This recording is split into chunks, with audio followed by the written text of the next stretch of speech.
Welcome to my channel. ನನ್ನ ಕತೆ ನಿಮ್ಮ ಭಾವ. ಪ್ರತಿ ಕಥೆಯಲ್ಲೂ ಒಂದು ಭಾವನೆ ಇದೆ. ಮಾವ, ನನ್ನ ದೊಡ್ಡ ಮಗಳು ವರ್ಣ ವಿದೇಶದಲ್ಲಿದ್ದಾಳೆ. ಶ್ರುತಿ ಶ್ರೀನಿಕಾ ಇನ್ನೂ ಓದ್ತಿದ್ದಾಳೆ. ಫೋನಿನಲ್ಲಿ ವಿಷ್ಣು ತಾತನ ಜೊತೆ ಮಾತನಾಡುತ್ತಿದ್ದ ಗುರುರಾಜರು ತಮ್ಮ ಮಕ್ಕಳ ಬಗ್ಗೆ ಹೇಳುತ್ತಿದ್ದರು.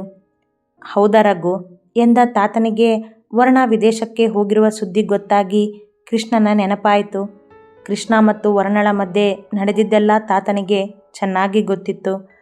ಹಾಂ ಮಾವ, ಸರಿ, ನಾನು ಆಮೇಲೆ ನಿನಗೆ ಫೋನ್ ಮಾಡ್ತೀನಿ ಎಂದು ಅವಸರದಲ್ಲಿ ಕಾಲ್ ಕಟ್ ಮಾಡಿದರು ತಾತ. ಅವರಿಬ್ಬರ ಮಾತುಗಳು ಇನ್ನೂ ಕುಟುಂಬದಲ್ಲಿನ ಎಲ್ಲರ ಬಗ್ಗೆ ವಿವರಿಸುವಷ್ಟೇನೂ ಹೋಗಿರಲಿಲ್ಲ. ಹೆಚ್ಚು ಮಾತನಾಡಲು ಇಬ್ಬರಿಗೂ ಸಮಯವೂ ಸಿಗುತ್ತಿರಲಿಲ್ಲ. ವಿಷ್ಣು ತಾತ ಮನೆಯವರೆಲ್ಲ ಕಣ್ಣು ತಪ್ಪಿಸಿದರೆ ಗುರುರಾಜರು ವಿಶಾಖರವರ ಕಣ್ಣು ತಪ್ಪಿಸಿ ಮಾತನಾಡಬೇಕಿತ್ತು.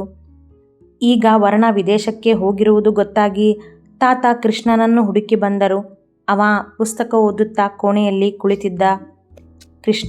ಕೃಷ್ಣ ಅವನನ್ನು ಕೂಗುತ್ತಲೇ ಒಳಬಂದರು. ಬಾ ತಾತ ಎಂದ ಕೃಷ್ಣ ಪುಸ್ತಕ ಮುಚ್ಚಿದ. ಕೃಷ್ಣ, ಅದು ಎಂದವರಿಗೆ ನೆನಪಾಯಿತು. ತಾವು ಈಗ ವರ್ಣಳ ಬಗ್ಗೆ ಮಾತನಾಡಿದರೆ ತಮಗೆ ನಿಜ ಹೇಗೆ ಗೊತ್ತಾಯಿತೆಂದು ಕೇಳಿಯೇ ಬಿಡುವನು. ಆಗ ತಮ್ಮ ಮತ್ತು ಗುರುರಾಜರ ಗುಟ್ಟು ಹೊರಬೀಳುವುದೆಂದು ತಕ್ಷಣ ಸುಮ್ಮನಾದರು. ಹೇಳಿ ತಾತ, ಏನೋ ಹೇಳಬೇಕು ಅಂತ ಬಂದು ಸುಮ್ಮನಾಗ್ಬಿಟ್ರಿ. ಕೃಷ್ಣ, ನಿಜ ಹೇಳು, ಏನಾಗಿದೆ ಅಂತ. ಯಾಕೆ ನೀನು ಆ ಊರನ್ನು ಬಿಟ್ಟು ಬಂದಿದ್ದು? ನಿಮ್ಮ ಅತ್ತೆ ಮಗಳನ್ನು ಮದುವೆ ಆಗ್ತೀನಿ ಅಂದಿದ್ದೆ.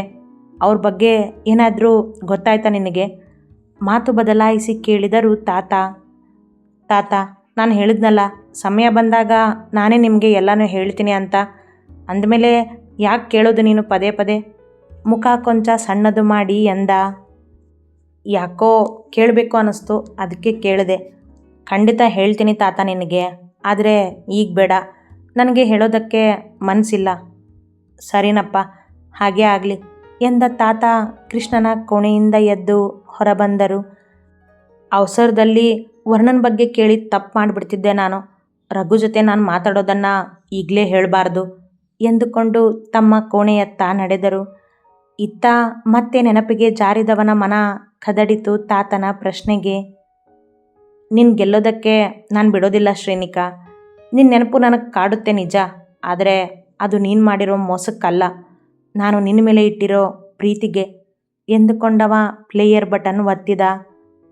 ವಾದಾ ಕರ್ಲೆ ಸಾಜನ ತೆರೆ ಬಿನಾ ಮೇ ನಾ ರಹೂಂ, ತೆರೆ ಬಿನಾ ತೂ ನಾ ರಹೆ, ಹೋಕೆ ಜುದಾ ಎ ವಾದಾ ರಹಾ, ನ ಹೋಂಗೆ ಜುದಾ ಎ ವಾದಾ ರಹಾ. ಅವನ ಪ್ಲೇಯರ್ನಲ್ಲಿ ಹಾಡು ಸಾಗುತ್ತಲೇ ಇತ್ತು. ಅವ ಮಂಚಕ್ಕೊರಗಿ ಸೂರು ನೋಡುತ್ತಾ ಕೇಳುತ್ತಿದ್ದನಷ್ಟೆ. ಸರ್, ನಾನು ನೀವು ಹೇಳ್ದಾಗೆ ಕೇಳ್ತೀನಿ, ನಿಮ್ಮ ಮಾತನ್ನು ತಪ್ಪಲ್ಲ ಎಂದಿದ್ದ ಶ್ರೀಯ ಮಾತು ನೆನಪಾಯಿತು. ತಟ್ಟನೆ ಎದ್ದು ಪ್ಲೇಯರ್ ಆಫ್ ಮಾಡಿದ.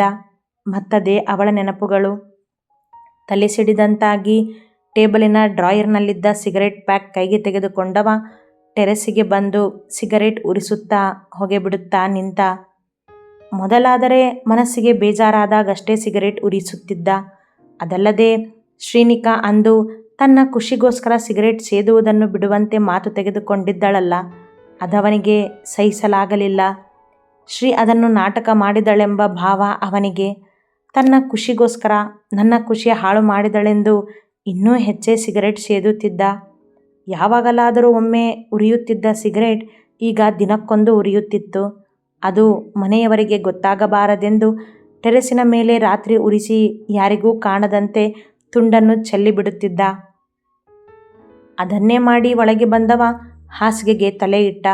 ಬೆಳಗಾದರೆ ಅವ ತನ್ನ ಹೊಸ ಕೆಲಸಕ್ಕೆ ಹೋಗಬೇಕಿತ್ತು. ಅದೇ ಊರಿನ ಕಾಲೇಜೊಂದರಲ್ಲಿ ಲೆಕ್ಚರ್ ಆಗಿ ಕೆಲಸ ಸಿಕ್ಕಿತ್ತು. ಅದೊಂದೇ ಅವನ ಮನಸ್ಸಿಗೆ ಸಮಾಧಾನ ಈಗ.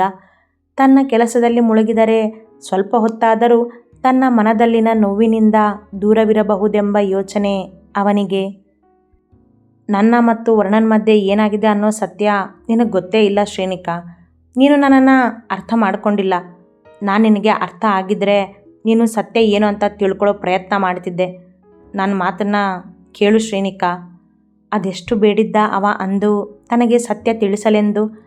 ಕೃಷ್ಣ ಅಂದು ಹೇಳಿದ ಮಾತುಗಳನ್ನೇ ನೆನಪಿಸಿಕೊಳ್ಳುತ್ತಾ ಸೂರು ನೋಡುತ್ತಿದ್ದಳು ಶ್ರೀನಿಕಾ. ಸುಶಾಂತ್ ಮುಂದೆ ತನ್ನ ತಪ್ಪನ್ನೆಲ್ಲ ಒಪ್ಪಿಕೊಂಡಾಗ ಅವಳ ಮನ ಕೊಂಚ ಹಗುರಾಗಿತ್ತು. ಸುಶಾಂತ್ ಹೇಳಿದಂತೆಯೇ ಊಟ ಮಾಡಿ ನಿದ್ದೆ ಮಾಡಲು ಹಾಸಿಗೆಯಲ್ಲಿ ಮಲಗಿದ್ದಳಷ್ಟೇ. ಆದರೆ ಕೃಷ್ಣನ ನೆನಪು ಅವಳನ್ನು ಅಷ್ಟು ಬೇಗ ನಿದ್ದೆಗೆ ಜಾರಲು ಬಿಡಲಿಲ್ಲ. ಸರ್, ಮೊದಲು ನನ್ನ ಪ್ರೀತಿನ ಒಪ್ಕೊಂಡಿರಲಿಲ್ಲ ನಿಜ. ಆದರೆ ಅವರಿಗೆ ನನ್ನ ಮೇಲೆ ಕಾಳಜಿ ಜಾಸ್ತಿ ಇತ್ತು. ನನ್ನ ಜೀವನದ ಬಗ್ಗೆ ಯೋಚನೆ ಮಾಡ್ತಿದ್ರು. ನನಗೆ ಕಾಲೇಜಲ್ಲಿ ಯಾವುದೇ ಕೆಟ್ಟ ಹೆಸರು ಬರಬಾರ್ದು ಅಂತ ಯಾವಾಗಲೂ ಹೇಳ್ತಿದ್ರು. ನಾನು ಅವರಿಗೆ ಎಷ್ಟೇ ಕಾಡಿದ್ರೂ ಅದೆಷ್ಟು ತಾಳ್ಮೆಯಿಂದ ನನ್ನನ್ನು ಸಹಿಸ್ಕೋತಿದ್ರು, ಅದೆಷ್ಟು ನನಗೆ ಬುದ್ಧಿ ಹೇಳ್ತಿದ್ರು. ನನ್ನ ಪ್ರೀತಿನ ಒಪ್ಪದೇ ಇದ್ದರು ನನ್ನ ಮೇಲೆ ಒಂದು ಕಣ್ಣಿಟ್ಟಿರ್ತಿದ್ರು. ಆಮೇಲೆ ನನ್ನ ಪ್ರೀತಿನ ಅದು ಹೇಗೆ ಒಪ್ಕೊಂಡ್ರೋ, ಯಾಕೆ ಒಪ್ಕೊಂಡ್ರೋ ಗೊತ್ತಿಲ್ಲ. ಆದರೆ ನನ್ನನ್ನು ಪ್ರೀತಿ ಮಾಡ್ತಿದ್ದೀನಿ ಅಂತ ಅವರು ಒಪ್ಕೊಂಡ್ಮೇಲೆ ನಾನು ತುಂಬಾ ಖುಷಿಯಾಗಿದ್ದೆ. ನನ್ನ ಕೋಪ ಅವರಿಗೆ ಸಹಿಸ್ಕೊಳ್ಳೋದಕ್ಕೆ ಆಗ್ತಿರ್ಲಿಲ್ಲ. ನಾನು ಕೋಪ ಮಾಡಿಕೊಂಡ್ರೆ ಏನೋ ಜಾದು ಮಾಡಿ ನನ್ನ ಕೋಪ ಕಡಿಮೆ ಮಾಡ್ತಿದ್ರು. ಕೋಪದಲ್ಲಿ ನಾನು ಏನೇ ಅಂದರು, ಏನೇ ಕೇಳಿದ್ರು ಎದುರಾಡದೆ ಎಲ್ಲದಕ್ಕೂ ಒಪ್ಕೋತಿದ್ರು. ಅವತ್ತು ನಾನು ಅವ್ರ ಪ್ರೀತಿನ ಪರೀಕ್ಷೆ ಮಾಡಿದಾಗ ಅವರು ಒದ್ದಾಡಿದ್ದು ನಿಜಾನೇ ಅಲ್ವಾ?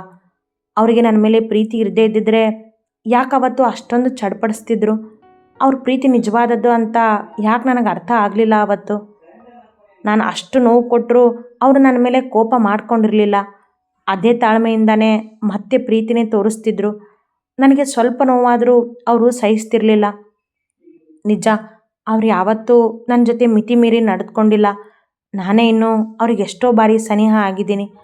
ಅವರು ನನ್ನ ಮೈ ಮುಟ್ಟೋದಕ್ಕೂ ನನ್ನ ಪರ್ಮಿಷನ್ ಬೇಕು ಅಂತಿದ್ರು. ಅಂಥವ್ರ ಮೇಲೆ ನಾನು ಅತ್ಯಾಚಾರದ ಕೇಸ್ ಹಾಕಬೇಕು ಅಂದಾಗ ಅವರಿಗೆ ಎಷ್ಟು ನೋವಾಗಿರಬೇಕು. ಅವರಿಗೆ ಆಗ ಕೋಪ ಬಂದಿದ್ದು ನ್ಯಾಯವಾಗಿಯೇ ಇದೆ. ಅವ್ರ ತಾಳ್ಮೆ, ಪ್ರೀತಿ ಬಗ್ಗೆ ಅರಿವಿದ್ದು ನಾನು ತಾಳ್ಮೆ ಕಳ್ಕೊಂಡು ತಪ್ಪು ಮಾಡಿದೆ. ಸುಶಾಂತ್ ಹೇಳಿದಂತೆ ತನ್ನಲ್ಲೇ ತಾನು ಕೃಷ್ಣನ ಬಗ್ಗೆ ಯೋಚಿಸಿದವಳು ಎಲ್ಲವನ್ನೂ ನೆನೆದು ದ್ವೇಷದ ಪೊರೆ ಕಳಚಿ ಅವಳೀಗ ಮುಗ್ಧಳಾಗಿದ್ದಳು. ಅವಳ ಒಳಮನಸ್ಸು ಮೊದಲಿಂದಲೂ ಅವಳನ್ನು ಎಚ್ಚರಿಸುತ್ತಿದ್ದರೂ ಕೋಪದ ಹಠಕ್ಕೆ ಬಿದ್ದು ತಪ್ಪು ಮಾಡಿದ್ದು ಅವಳಿಗೆ ಅರಿವಾಗಿತ್ತು. ಸರ್ ತುಂಬ ಸರಿ ಹೇಳಿದ್ರು. ಅಕ್ಕನ್ನ ಅವರು ಪ್ರೀತಿಸಿಲ್ಲ ಅಂತ. ಅವ್ರ ಮೊದಲನೇ ಪ್ರೀತಿನೂ ನಾನೇ, ಕೊನೆ ಪ್ರೀತಿನೂ ನಾನೇ ಅಂದ್ರಲ್ಲ, ಅದು ಹೇಗೆ? ಅಂದರೆ ಅವರು ನನ್ನ ಪ್ರೀತಿನೇ ಮೊದಲು ಒಪ್ಕೊಂಡಿದ್ದು ಅಂತಾಯಿತು. ಅವನ ಮಾತನ್ನು ತನಗೆ ತಿಳಿದ ಹಾಗೆ ಅರ್ಥ ಮಾಡಿಕೊಂಡಳು. ನಾಳೆ ಸುಶಾಂತ್ ಜೊತೆ ನನ್ನ ಮನಸ್ಸಿಗೆ ಅನಿಸಿದ್ದನ್ನು ಹೇಳಬೇಕು. ಕೃಷ್ಣ ಸರ್ ಒಳ್ಳೆಯವರೇ ಅಂತ ಹೇಳಬೇಕು ಎಂದುಕೊಂಡು ಕಣ್ಣು ಮುಚ್ಚಿದಳು. ನನ್ನ ಎಷ್ಟೋ ವರ್ಷದ ಪ್ರೀತಿಗೆ ನೀನು ಲಾಯಕ್ಕಿಲ್ಲ. ಕೃಷ್ಣ ಅಂದಿದ್ದ ಮಾತು ತಕ್ಷಣ ನೆನಪಾಗಿ ಎದ್ದು ಕುಳಿತಳು. ಎಷ್ಟೋ ವರ್ಷದ ಪ್ರೀತಿ ಅಂದರೆ ಏನರ್ಥ? ನಾನು ಸರ್ ಪ್ರೀತಿ ಮಾಡೋಕ್ಕೆ ಶುರು ಮಾಡಿ ಇನ್ನೂ 1 ವರ್ಷನೂ ಕಳೆದಿಲ್ಲ. ಆದರೆ ಅವರು ಎಷ್ಟೋ ವರ್ಷದ ಪ್ರೀತಿ ಅಂದ್ರಲ್ಲ, ಅದರ ಅರ್ಥ ಏನು? ಅಬ್ಬಾ, ನನಗೇನೋ ಅರ್ಥನೇ ಆಗ್ತಿಲ್ಲ ಎಂದವಳೇ ಫೋನ್ ಹಿಡಿದಳು ಸುಶಾಂತ್ಗೆ ಈ ಮಾತನ್ನು ಹೇಳಲೇಬೇಕೆಂದು. ಬೇಡ, ನಾಳೆ ಬೆಳಗ್ಗೆನೇ ಅವನ ಮುಂದೆನೇ ನಿಂತ್ಕೊಂಡು ಮಾತಾಡ್ತೀನಿ ಇದ್ರ ಬಗ್ಗೆ ಎಂದವಳೇ ಮತ್ತದೇ ಕೃಷ್ಣನ ನೆನಪುಗಳ ಜೊತೆ, ಅವನ ಮಾತುಗಳ ಗೊಂದಲಗಳ ಜೊತೆ ನಿದ್ದೆಗೆ ಜಾರಿದ್ದಳು ಮಧ್ಯರಾತ್ರಿ ಕಳೆದಾಗ.